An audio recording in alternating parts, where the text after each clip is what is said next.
So this week, the horse racing industry found its villain, computer-assisted wagering, CAW players. They are getting blamed for everything wrong with the sport. Declining attendance, shrinking handle, the death of horse racing itself. But I'm here to tell you, they've got the wrong guy. Blaming CAW for horse racing dying out is just like blaming your thermometer for giving you a fever.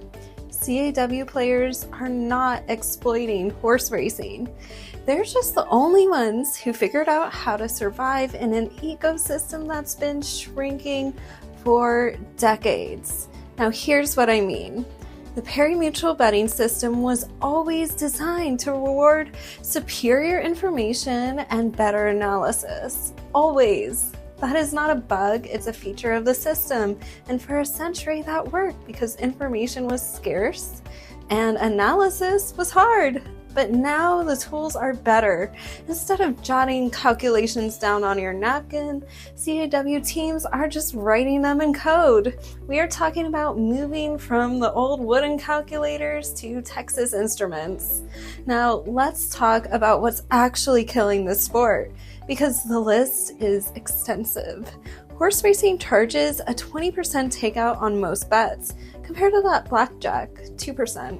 Sports betting, 5%. Roulette, 5%. You need to be 20% better than the market just to break even. And horse racing's last real innovation, the pick six rollover, 30 years ago. Sports betting has live micro betting, same game parlays, cash out options, and racing's big move this year, $1 hot dog. But it gets worse. Racing has no centralized governance, just 50 state commissions all doing their own thing. The average fan is in their 60s. There is no customer education, loyalty programs, nor mobile experience really worth using. The Kentucky Derby hired TikTok influencers and figure skating commentators to showcase this historic sport of kings. And don't even get me started about the integrity problems. Federal indictments, doping scandals, a Derby winner testing positive for banned substances. CAW didn't cause any of this, but they are a convenient scapegoat. Now here's where this gets really interesting. All of this is fixable. Every single problem that I just mentioned has a solution.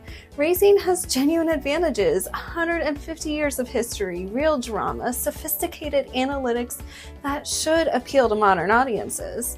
This is perfect for fantasy formats and mobile betting, and it can be saved, but it requires something uncomfortable, change. But here's a roadmap, 6 easy steps. 1. Slash takeout rates to 10% or less. Compete on value, not extraction. 2. Invest in customer education. Make the sport accessible to people who did not grow up reading racing forums. 3. Innovate relentlessly. Fantasy racing, new bet types, mobile experiences that don't feel like they're from 2003. 4. Centralize the governance. Someone needs to actually be in charge. 5. Fix integrity issues with real consequences. Make cheating too expensive to consider.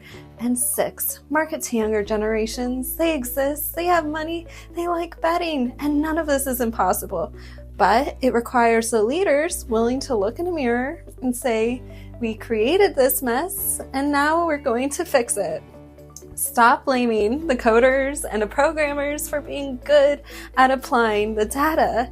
Instead, start building a product that's actually worth betting on.